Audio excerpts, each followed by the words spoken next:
அடியே காலையில ஸ்கூலுக்கு போகணும், அதெல்லாம் அக்கறை கிடையாது. காலையிலே எங்கடி போய் ஊரை சுத்திட்டு வர?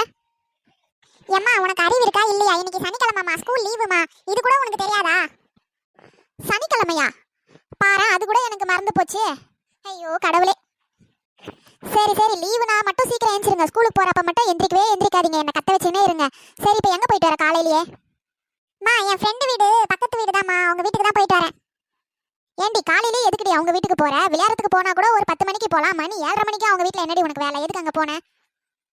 என்னோட ஹோம்ஒர்க் நோட்டா வீட்டுல இருந்துச்சுமா, அதனால கேட்டு வாங்கி வரதுக்காக போயிருந்தேன் நானு. ஸ்கூலுக்கு என்னத்துக்கு தான் போறியோ எல்லாத்தையும் விட்டுட்டு வந்துரு. சரி சரி, உங்க அக்கா காரி என்ன பண்ணின்னு இருக்கா? அவளுக்கு என்ன, டிவி பார்த்துன்னு இருக்கா, ரிமோட்டே கொடுக்க மாட்டேங்கிறா. கேட்டாலும் அடிக்கிறா. நீ வந்து வாங்கி கொடுமா. லீவு விட்டா இது ஒரு தொல்லைடியம்மா உங்ககிட்ட. ரிமோட்டுக்கு ஃபோனுக்கு எல்லாத்துக்கும் சண்டை போட்டுன்னு இருப்பீங்க. உங்களுக்கு சனி ஞாயிறு கூட ஸ்கூல் வச்சா நல்லா இருக்கும்னு தோணுது.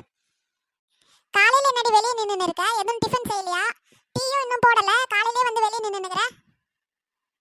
அத்தை, நேற்று அரிசி ஊற போடவே நான் மறந்துட்டு இருக்கிறேன். நீங்களும் ஞாபகப்படுத்தவே இல்லை. இப்போ டிஃபன் செய்யறதுக்கு எதுவுமே இல்லை. பேசாம இடியாப்பக்கார் வருவாங்களா, அவங்க கிட்ட இடியாப்பம் வாங்கிக்கலாம் நம்ம இன்னைக்கு ஒரு நாளைக்கு.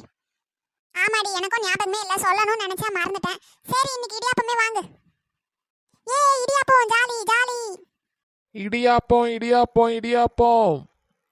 அத்தை, இடியாப்பக்கார் வந்துட்டாரு போல. அவர் சவுண்டு தான் கேக்குது. பக்கத்து தெருவில் இருக்கிறாங்கன்னு நினைக்கிறேன். சரி, நீங்க என்ன பண்ணுங்க, இங்கே நில்லுங்க. அவர் வந்தா நிக்க சொல்லுங்க, நான் போய் பாத்திரம் எடுத்துன்னு வந்துடுறேன்.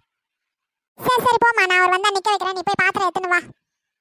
இடியாப்பம் இடியாப்பம் இடியாப்பம் வேணுமாமா? இடியாப்பம். இடியாப்பக்காரே, கொஞ்ச நேரம் நில்லுங்க. என் மருமக பாத்திரம் எடுத்துன்னு வர போயிருக்கிறா. அவ வேணும்னு சொன்னா கொஞ்ச நேரம் நில்லுங்க. வர வர இடியாப்பெல்லாம் ரொம்ப சின்னதா இருக்குது. முன்னெல்லாம் நல்லா பெருசு பெருசா இருக்கும். இப்போ என்னடானா ரொம்ப சின்னதா இருக்கு. ஒரு வாயிலே சாப்பிடுற மாதிரி இருக்குது. ஏன் சைஸ் எல்லாம் சின்னது பண்ணிட்டீங்க? காசு மட்டும் ஏத்துறீங்க, ஆனா சைஸை வந்து சின்னது பண்ணிட்டுக்கிறீங்க. ஏமா அப்படியெல்லாம் கிடையாதுமா, எல்லாம் ஒரே சைஸு தாம்மா. எனக்கு தெரியாதா? இதுக்கு முன்ன இடியாப்பம் பெருசா இருந்துச்சு, இப்போ ரொம்ப சின்னதா இருக்குது. இல்லம்மா, எல்லாமே கரெக்டா தாம்மா இருக்குது. இடியாப்பக்காரே, ஒரு 30 ரூபாய்க்கு இடியாப்பம் கொடுங்க. சரிம்மா சரிம்மா. ஏக்கா, இடியாப்பக்கார் வந்திருக்காரு. என்ன கூப்பிடவும் இல்லை, சொல்லவும் இல்லை. ஒரு ஃபோன் பண்ணியிருக்கலாம்ல. நானும் ஒரு கிண்ணத்தை எடுத்துன்னு வந்திருப்பேன்ல இடியாப்பம் வாங்கிறதுக்கு. வர வர எதுவுமே சொல்ல மாட்டேங்கிறக்கா நீ. அடியே, இப்பதாண்டி அவர் வந்தாரு. இப்பதான் அவர்கிட்ட நான் போய் கிண்ணத்தை எடுத்துன்னு வரேன்னு சொல்லிட்டு அத்தை கிட்ட சொல்லிட்டு போனேன். இப்பதான் நானே வந்தேன். சரி சரி. உனக்கு தான் தெருவில் என்ன நடக்குது ஏது நடக்குதுன்னு உனக்கு தான் எல்லா விஷயமும் தெரியும். இங்க சவுண்டு பக்கத்து தெருவில் ஏதாச்சும் பேசினா கூட இங்க சொல்லுவ கரெக்டா. உனக்கு இடியாப்பங்கார் வர்றது தெரியாதா உனக்கு? அத்தை, நீங்க எப்ப பார்த்தாலும் என்ன இன்சல்ட் பண்ணினே இருக்கிறீங்க, சும்மானே இருக்க மாட்டேங்கிறீங்க. ஆமா, வீடுன்ற வீட்ல இருந்தா தானே உன்னை பத்தி சொல்லுவாங்க ஏதாச்சும் நல்லதா. எப்ப பார்த்தாலும் யார் வீட்ல என்ன நடக்குதுன்னு வேடிக்கை பார்க்கறதும், அவங்க வீட்ல போய் இவங்க வீட்ல போய் சாப்பிட்றதும் இதே பண்ணிட்டு இருந்தா எப்படி? பாருங்க, நான் இப்பெல்லாம் யார் வீட்லயும் போறதே கிடையாது, சாப்பிட்றதும் கிடையாது. நான் டயட் ஃபாலோ பண்றேன். அதுவும் இல்லாம ஃபாரின்ல இருந்து அவர் காசு அனுப்புறாரு.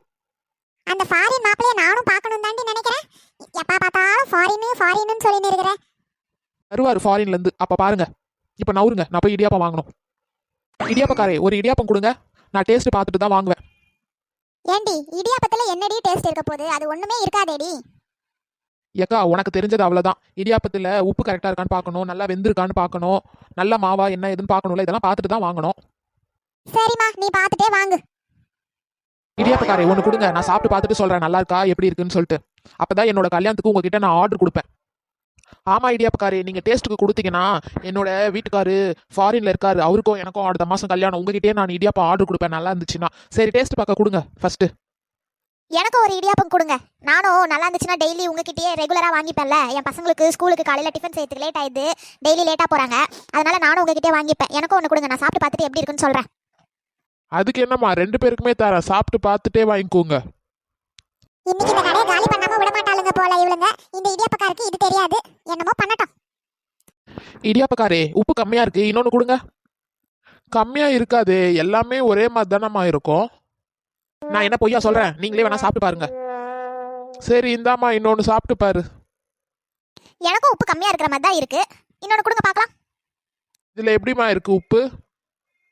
இதுலயும் உப்பு கம்மியா தான் இருக்கு, ஆனா நீங்க கரெக்டா இருக்குதுன்னு சொல்லிட்டு சொல்றீங்க. எங்க இன்னும் ஒன்னு கொடுங்க பார்க்கலாம். ஆமா, கம்மியா தான் இருக்கு. அம்மா நல்லா சாப்பிட்டு பாருங்கம்மா, இந்தாங்கம்மா. அத்தை, இவளுங்க உப்பு கம்மியா இருக்குதுன்னு இதை சொல்லி சொல்லியே இதோட 4 நாள் சாப்பிட்டாளுங்க.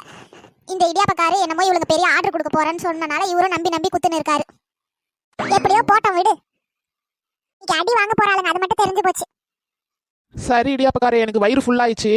நான் யோசிச்சுட்டு நாளைக்கா சொல்றேன் உங்ககிட்ட. என்னது வயிறு ஃபுல்லாயிடுச்சா? என்னம்மா சொல்ற? நீ என்ன சாப்பிட்றதுக்கு வந்தியா இல்லை எனக்கு ஆர்டர் கொடுக்குறேன்னு தானே சொல்லிட்டு டேஸ்ட் பார்த்த. இத்தனை பாதி இடியாப்பம் எல்லாத்தையும் காலி பண்ணிட்டேன் எல்லாத்தையும். இப்போ வந்து பார்த்துட்டு சொல்கிறேன்னு சொல்லிட்டு சொல்கிறேன். ஆமா, உங்க இடியாப்பம் நல்லாவே இல்ல. உப்பு கம்மியா இருக்கு, உப்பு ஒண்ணுத்துல ஜாஸ்தியா இருக்கு. எப்படி உங்ககிட்ட ஆர்டர் கொடுக்கறது? ஏம்மா உங்களை பார்த்தா ஆர்டர் கொடுக்குற மாதிரி தெரில. வேணும்னே என் கடையை காலி பண்ணி சாப்பிட்டுட்டு போகிறதுக்கு ஏமாத்தத்துக்கு வந்த மாதிரியே தெரியுது. இதில் வேற ஃபாரின்ல இருக்கிறாங்க, நான் ஆர்டர் கொடுக்குறேன்னு போய் பேசுறீங்க. இடியாப்பக்காரி தேவையில்லாமலாம் பேசாதீங்க. சரி போனா போட்டோம், ஒரு 2000 3000 இடியாப்ப ஆர்டர் உங்களுக்கு கொடுக்கலாம், நீங்கள் சம்பாதிப்பீங்கன்னு நான் பார்த்தேன். ஆனால் உங்களுதுல ஒன்று கூட நல்லாவே இல்லை. ஒன்று உப்பு அதிகமாக இருக்குது, ஒன்று கம்மியாக இருக்குது, ஒன்றுத்துல எதுவுமே இல்லை. எப்படி உங்ககிட்ட ஆர்டர் கொடுக்க முடியும்? அதுக்கு ஒன்று சாப்பிட்டு பார்த்துட்டு சொல்லணுமா? இப்படி நான் வியாபாரத்துக்கு எடுத்துன்னு வந்த எல்லா இடியாப்பத்தையும் 2 பேரும் மாற்றி மாற்றி சாப்பிட்டு காலி பண்ணிட்டு இப்போ என் இடியாப்பத்தையே உப்பு இல்லை காரம் இல்லைன்னு சொல்லிட்டு பொய் சொல்கிறீங்க. இங்கே பாருங்க, நாங்களாம் அப்படி ஏமாத்துற ஆளே கிடையாது, நீங்கள் தான் ஏமாத்துறீங்க. உப்பு போட்டு அதிகமாக எடுத்துகிட்டு வந்து கொடுக்குறீங்க. நல்ல மாவுலேயே செய்யலை எதையுமே, எல்லாமே வீணா போட மாவில் செஞ்சு வச்சுருக்கீங்க. சாப்பிட்டதும் இல்லாமல் என் இடியாப்பத்தை குறை வேற சொல்கிறியாமா நீ? இடியாப்பக்காரி குறைலாம் சொல்ல, உண்மையை தான் சொல்றோம். உங்களை பார்க்கும் போதே தெரிஞ்சுது நீங்கள் போய் எனக்கு ஆர்டர் கொடுக்க போறீங்களான்னு சொல்லிட்டு. சரி ஏதோ கேட்குறீங்களே அப்படின்னு கொடுக்கலான்னு கொடுத்தா நல்லா எல்லாத்தையும் காலி பண்ணிட்டு சாப்பிட்டு முடிச்சுட்டு இப்போ வந்து நல்லா இல்லைன்னு சொல்லிட்டு சொல்கிறீங்க. உங்களை என்ன பண்ணுற பாருங்க. ஏப்பக்காரே, நாளைக்கு வேணா நல்லா உப்பு போட்டு கரெக்டாக எடுத்துட்டு வாங்க. நாளைக்கு வேணா சாப்பிட்டு பார்த்துட்டு நான் உங்களுக்கு ஆர்டர் கொடுக்குறேன். ஆமா, இன்னைக்கு என் வியாபாரத்தையே கெடுத்துட்ட. இதில் வேற நாளைக்கு வேற உனக்கு சுட்டு வேற எடுத்துட்டு வந்து கொடுத்து டெய்லி நான் ஒன்றும் இல்லாமல் போகிறேன். இன்னைக்கே சும்மா விடக்கூடாது. ஐயோ, முதல்ல இங்கேருந்து ஓடணும்ப்பா சாமி. இவர் நம்மளை அடிச்சிருவார் போலயே. இவ ஓட ஆரம்பிச்சிட்டா, நம்மளை விட்டுட்டு ஓடுறாளே இவோ. அடியே சீக்கிரமா வந்து தொலைடி, அவர் அடிக்கிறதுக்குள்ள. இதோ வந்துட்டேன். அம்மா இங்க பாருமா, இங்க பாருமா, சாப்பிட்டதுக்கு காசு கொடுத்துட்டு ஓடுங்கம்மா. இப்படி எல்லா இடியாப்பத்தையும் காலி பண்ணிட்டு சாப்பிட்டுட்டு வேமாத்திட்டு ஓடுறீங்களா? ஒழுங்கா காசாச்சு கொடுத்துட்டு ஓடுங்கம்மா.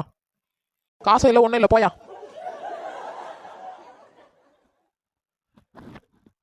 நீ கொடுத்த உப்பு இடியாப்பத்துக்கு காசு வேற கொடுப்பாங்களா? காசெல்லாம் இல்லை, போயா. என்னம்மா இப்படி ஏமாத்திட்டு போறாங்க? ச்சே, இந்த மாதிரி ஒரு பொம்பளைய நான் பார்த்ததே கிடையாதுமா. எல்லா இடியாப்பத்தையும் சாப்பிட்டு காலி பண்ணிட்டு எனக்கு ஆர்டர் தரேன்னு போய் சொல்லிட்டு இப்படி ஏமாத்திட்டு ஓடுதுங்க. அடுத்த வாட்டி வரேன், வந்து பாத்துக்கிறேன். இடியாப்பக்காரி அவங்களுக்கு இதே தான் வேலையே. எந்த ஒரு வியாபாரி இந்த பக்கம் வந்தாலும் அவங்க கிட்ட எதையாச்சும் ஒன்றத்தை பேசி இப்படிதான் பண்ணிக்கினே இருப்பாளுங்க இவளுங்க 2 பேரும். அம்மா இதை முதலே என்கிட்ட சொல்லிருக்க கூடாதாம்மா? நாங்க உங்ககிட்ட சொன்னா தெரிஞ்சிச்சுன்னா அவளுங்க எங்களையும் சும்மா விட மாட்டாளுங்க, எங்க கிட்ட சண்டைக்கு வந்துருவாளுங்க. இன்னைக்கு யார் மூஞ்சில முழிச்சனோ போங்க. மகளே வா, நம்ம போலாம்.